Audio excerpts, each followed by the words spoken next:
ये सरकार कंटिन्यूटी की सरकार है और कल या परसों गंगोत्री और जमुनोत्री के पूजा पाठ कर करके मंदिरों को खुलने का काम हुआ है। वो पूरा पानी बह करके आपके उत्तर प्रदेश होकर के जाता है। आज मुख्यमंत्री जी किसी गंगा को लेकर के कार्यक्रम था या गंगा को लेकर के बहुत आयोजन हो रहे हैं। कानपुर वालों बताओ, जहां पर सेल्फी ली थी और सेल्फी से पीछे चले जाओ, जिसमें कन्नौज, फतेहगढ़, फरुखाबाद और पीछे चले जाएं, तो क्या नदियां साफ हो गई? क्या माँ गंगा साफ हो गई? क्या यमुना की सफाई कर दी सरकार ने? ये वो लोग हैं जिन्होंने वादा किया था जनता से, उनकी सरकार बनेगी तो माँ गंगा साफ बहेंगी, यमुना साफ रहेगी। लेकिन आज पूरी गंदगी, कचरा जितना भी हो सकता है सब जा रहा है।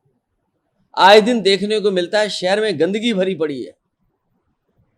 शहरों में गंदगी, नालियां, कूड़ा, और अब तो जानवर भी घूम रहे हैं शहरों में। ट्रैफिक जाम, बिजली है नहीं, और जब बिजली का बिल आता है तो लोगों को करंट लगता है। जिस बिजली को बनाने के लिए समाजवादियों ने काम किया और कानपुर और आसपास कितने बड़े बड़े प्लांट लगाने का काम शुरू हुआ था, ये सरकार अगर ध्यान दे देती तो आज बिजली ज्यादा भी मिलती और सस्ती भी बिजली उपलब्ध हो जाती। बिजली का संकट पैदा अगर किसी ने किया तो सरकार ने खुद पैदा किया है, और कहीं ऐसा तो नहीं कि किसी को मुनाफा पहुंचाना चाहते हो। मैंने पहले भी कहा कि जनता को खरीद करके बिजली देनी चाहिए, क्योंकि बजट की कमी नहीं है। दिल्ली की सरकार भी इनकी है, यूपी की सरकार भी इनकी है। महंगाई आपके सामने, डीजल, पेट्रोल, सीमेंट, सरिया, दाल, तेल, कोई चीज ऐसी नहीं बची है जो महंगी ना हो गई हो। आज बेरोजगारी देखिए, किसी को नौकरी और रोजगार मिलना तो दूर, उनके लिए योजना भी नहीं कर रही।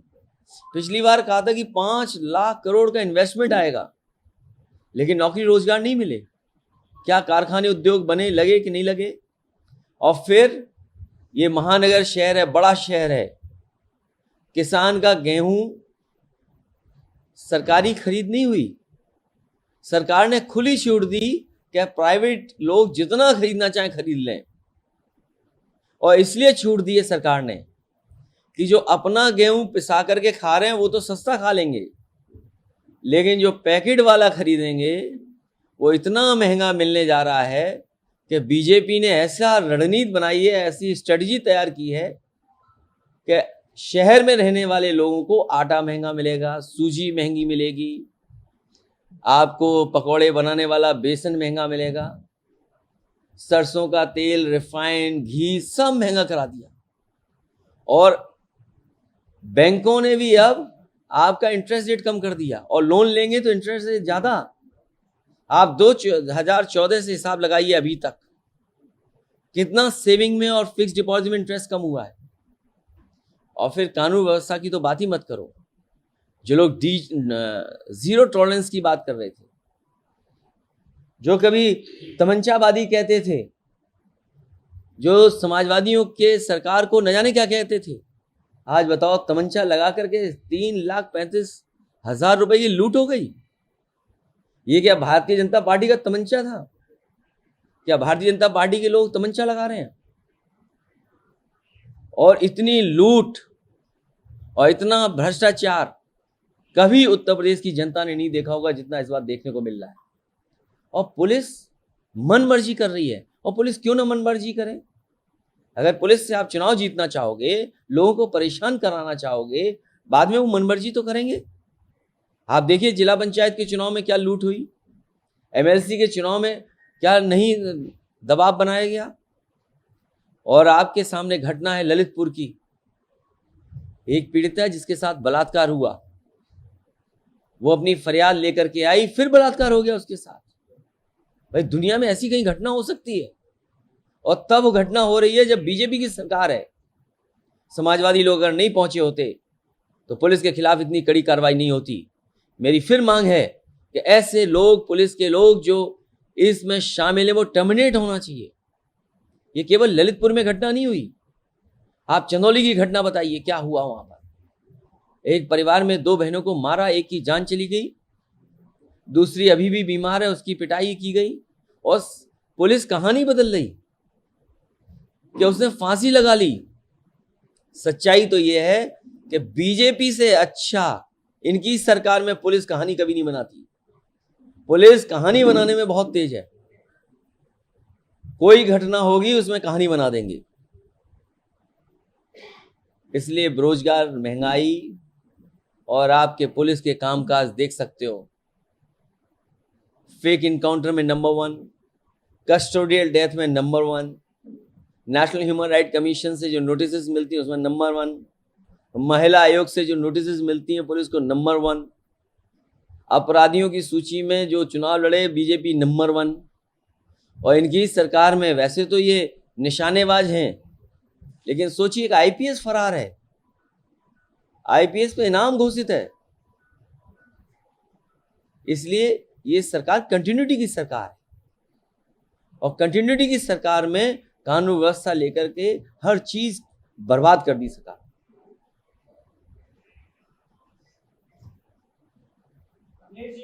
लखनऊ में जिस तरह विवेक तिवारी हत्याकांड हुआ, वहां पुलिस का इन्वॉल्वमेंट आया, चंदौली की बात करें, ललितपुर की बात करें, तो जो पुलिस को आखिर ये जो कुछ हो गया है, आपने भी सरकार चलाई है, इसका इलाज आप क्या देखते हैं?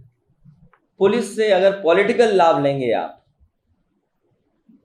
पुलिस को आप चुनाव जिताने में लगा दोगे और पुलिस को आप इसमें लगा दोगे कि आप चिन्हित करिए कि विपक्ष के लोग कौन है, उन पर क्या कार्रवाई की जा सकती है, तो वो अपनी मर्जी का काम तो थोड़ा बहुत करेंगे। इसीलिए मैंने कहा कि थाने अराजकता के केंद्र बन गए हैं और आए दिन शिकायत मिलती है, आए दिन पुलिस शामिल मिलती है कई कामों में। मान लीजिए आपके शहर की खबर है, तेल माफिया व अपराधी का पुलिस संज्ञाना, बिना पुलिस के कैसे गलत काम हो सकते हैं, ये आपके शहर की खबर है। बुलडोजर को सबसे बड़ी शक्ति मानते हैं योगी आदित्यनाथ, और अब मदरसों में बुलडोजर चलना चालू किया है। विपक्ष लगातार ये कह रहा है कि एक विशेष समुदाय को परेशान करने के लिए मुझे दुख है इस बात का कि जो चीजें पुरानी बनी हुई हैं, मदरसा है या किसी का घर है जो 20 साल 30 साल 40 साल पहले बना, उन पे ये बुलडोजर लेकर के जा रही है। बुलडोजर शहर को अच्छा नहीं कर रहे, ना अतिक्रमण हटाने के लिए कर रहे हैं, ये बुलडोजर इसलिए लेके घूम रहे हैं कि जिससे लोग डर जाएं। ये डराने के लिए, लोकतंत्र में, दुनिया में इस तरह का नहीं होता होगा। इसलिए चुनाव भर हमने कहा कि ये सरकार आ गई तो लोकतंत्र खत्म हो जाएगा। आप पे अगर स्टे है तभी बुलडोजर चल सकता है, कोर्ट की कोई परवाह नहीं करेगी सरकार। और अगर आपने कहीं नक्शा पास कराया है, अभी उदाहरण सामने आया है कि जिला पंचायत ने अगर नक्शा पास कर दिया है तो केडीए भी पूछ रहा है कि नक्शा पास करोगे कि नहीं करोगे। ये अधिकारी क्या दो नक्शा पास करेंगे लूटने के लिए? ये तो सरकार का निर्णय है। अगर कभी सरकार ने कोई निर्णय लिया होगा कि जिला पंचायत इस क्षेत्र में करेगा पास और केडीए इसमें पास करेगा। मुझे याद है जब एक अधिकारी यहाँ पे थी, कोई उन्होंने ऐसा फैसला ले लिया, पूरा का पूरा कानपुर का काम रुक गया था। आप कानपुर में जिस बिल्डिंग पे हाथ लगा दो आप उसको इलीगल साबित कर सकते हो। तो बीजेपी के लोग दल देख करके काम कर रहे हैं। बीजेपी की सरकार खासकर मुसलमानों को परेशान करने के लिए काम कर रही है। बीजेपी की सरकार खासकर समाजवादियों पर और जात के आधार पर फैसला ले रही है। जात के आधार पर कभी ऐसे फैसले नहीं लिए गए। ये जो दूसरों को जातिवादी बोलते हैं वो सबसे बड़े जातिवादी निकले। घोर जातिवादी अगर कोई है तो वो भारतीय जनता पार्टी की सरकार। सर एक सवाल है। सांसद भूषण सिंह ने कहा कि राज ठाकरे माफी मांगे उत्तर भारतीयों से, वरना अयोध्या में उनको घुसने नहीं दूंगा। पहली चीज। और दूसरा सवाल कि इनका इस अयोध्या या राम मंदिर में कोई योगदान नहीं, क्या कहेंगे इस बयान पर? ये भारतीय जनता पार्टी जानबूझ करके इस तरह के मुद्दे सामने लाती है जिससे जनता बुनियादी सवालों पर सवाल न कर ले।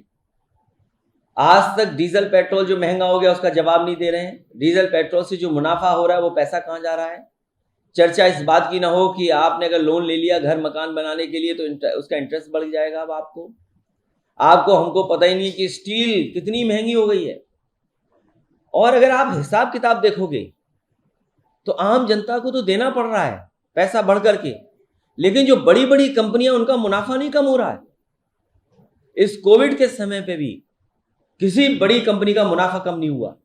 बीजेपी के लोग बड़े बड़े उद्योगपतियों के साथ खड़े हैं, उनका मुनाफा कम ना हो जाए, चाहे गरीब जनता को डीजल, पेट्रोल, स्टील, आटा, खाने की सामग्री, तेल सब कुछ महंगा बिक जाए। जहां इतनी गरीबी हो, जहां लगातार गरीबी की खाई पैदा होती जा रही हो, वहां बताओ देश का एक उद्योगपति दुनिया में पहुंच गया आगे।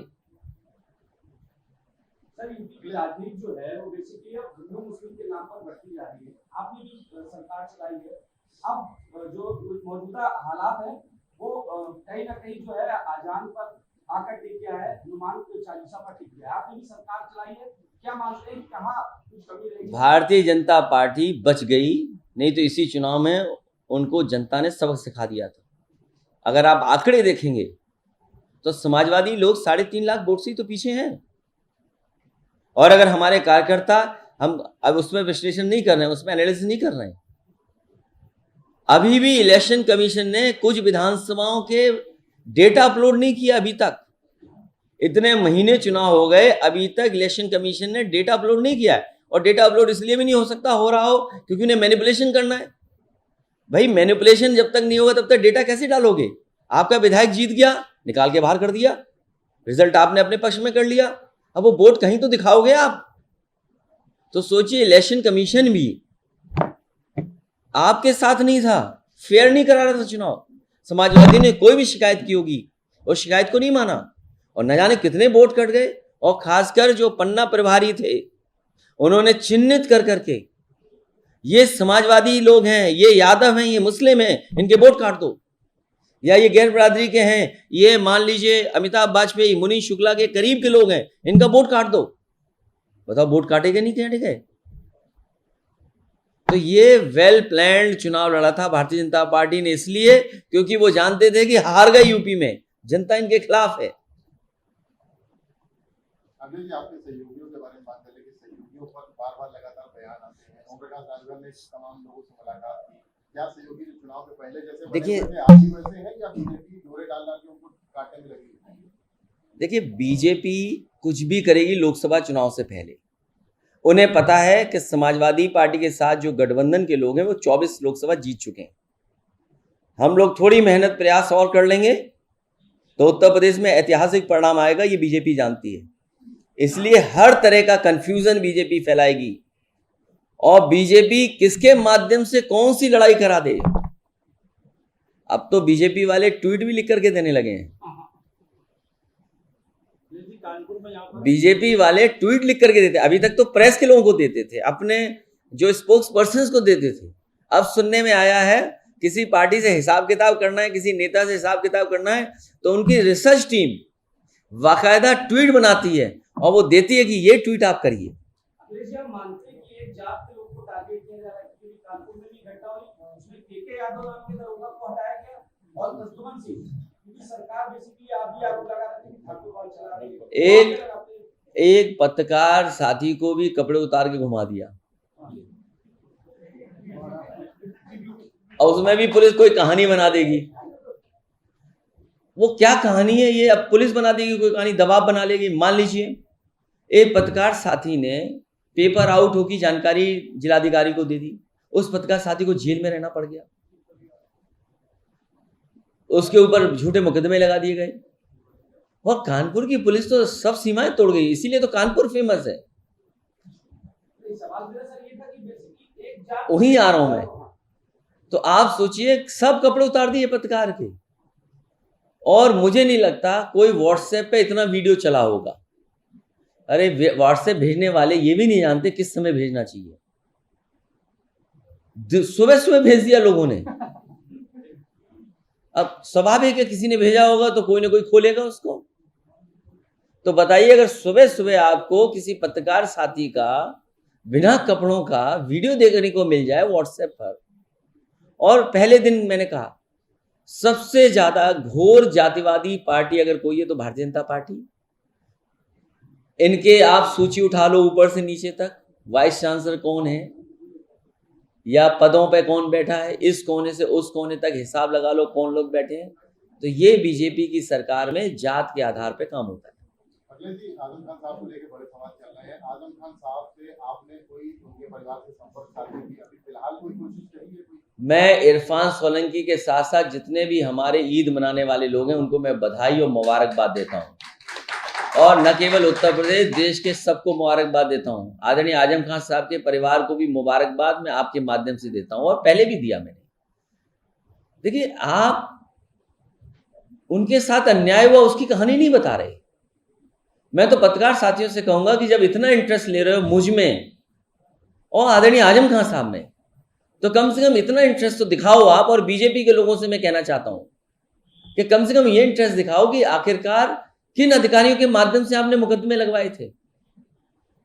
मैं उन परिवारों को बुलाया था, मैंने दिल्ली में और लखनऊ में जिन परिवारों ने उन पे मुकदमे लगाए थे, मैंने उनसे व्यक्तिगत मुलाकात की थी कुछ लोगों से, और मैंने कहा कि क्यों मुकदमा लगा रहे हो इतने बड़े नेता पर। तो बोला कि सरकार पे हमारा इतना दबाव है कि हमारी जान भी जा सकती है। अगर हमने आपकी मदद की तो हो सकता है बीजेपी की सरकार में हमारी जान चली जाए, और जब जान पे बात आ जाएगी तो कोई भी किसी पर कुछ भी मुकदमा लिखा देगा। 24 में आजम खान की जगह टिकट किसको मिलेगी? आजम खान साहब को मिलेगी, उसमें क्या बात है? सर, चाचा में अभी भी कंफ्यूजन फंसा हुआ है। चाचा क्या कंफ्यूजन है? वो चाचा है, इतना नहीं जानते आप? वो तो कह रहा विधानमंडल सरकार क्या कंफ्यूजन है? वो देखिए, जब चाचा हैं तो हमसे आगे होंगे ना, तो हमसे आगे हैं। अभी इंतजार कर रहे हैं आजम खान साहब के बाहर आने का। नहीं, देखिए, इंतजार सच पूछोगे आप तो ईमानदारी से मैं कह रहा हूं कि हम समाजवादी लोग सब इंतजार कर रहे हैं कि उनकी कानूनी मदद हो, वो बाहर आए, और हमारे आपके किसी के हाथ में हो तो आज हम लोग उनके साथ कर दें जो करना चाहें। लेकिन सवाल ये, बीजेपी को इंटरेस्ट क्यों आ रहा है? अखिलेश, आरोप आप पर भी लग रहे हैं कि आपकी पार्टी के लोग भी कह रहे हैं कि आप आजम खान की मदद नहीं कर रहे, जो मदद करनी चाहिए। जो मदद मैं कर रहा हूं, क्या मैं बता सकता हूं आपको? जितनी मदद हम समाजवादी लोग कर सकते हैं पूरी मदद की, और बीजेपी चाहती है कि हम लोग खुल के कह दें क्या मदद की है। आप भी लगता है बीजेपी से मिलकर के आए हो। बहुत धन्यवाद। नहीं, वैसे नहीं, वो इशारा किया होगा कि ऐसा करिएगा, आजम साहब पे ही सवाल पूछना, आप महंगाई पे सवाल मत पूछना।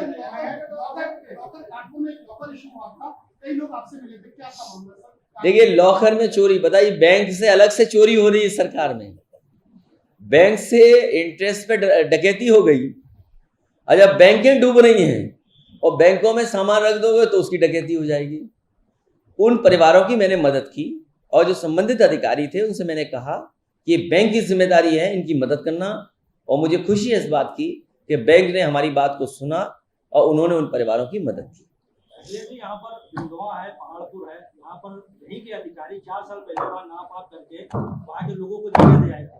आज जब उनके गरीबों के मकान बन गए तो उनको तोड़ने का काम किया जा रहा है। वो लोग बेघरों पे सड़कों पे ऐसे क्या है? बीजेपी की सरकार लगातार गरीबों पे अन्याय कर रही है, और अगर किसी घर से किसी को हटाना है तो सबसे पहले उसको रहने का इंतजाम करना चाहिए। समाजवादी सरकार में भी बड़े बड़े काम हुए जहां पर कई जगह लोगों को हटाने का काम हुआ, लेकिन सबसे पहले उन्हें रुकने और रहने का इंतजाम किया, उसके बाद कोई फैसला सरकार ने लिया, और कई बार फ्री घर दिए। सरकार का जाता क्या है गरीब को अगर घर दे देंगे तो?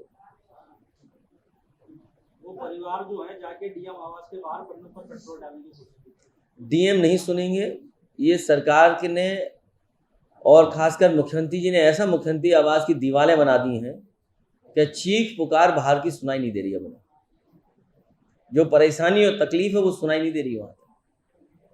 क्या ललितपुर वाली घटना ऐसा हो सकती थी? चंदौली में जो घटना हुई क्या हो सकती थी? और हर दिन देखिए, फतेहपुर में हो गया एक बलात्कार, बेटी का लूट हो गई सड़क पर, अलीगढ़ और उस इलाके में एक अधिकारी की लूट हो गई अलीगढ़। बुलंदशहर में एक हस्बैंड वाइफ डॉक्टर, उनके साथ घटना हो गई। कितनी घटना हम आपको बताएं।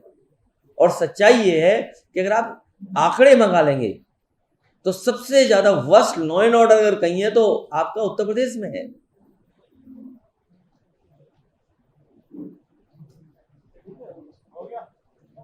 बहुत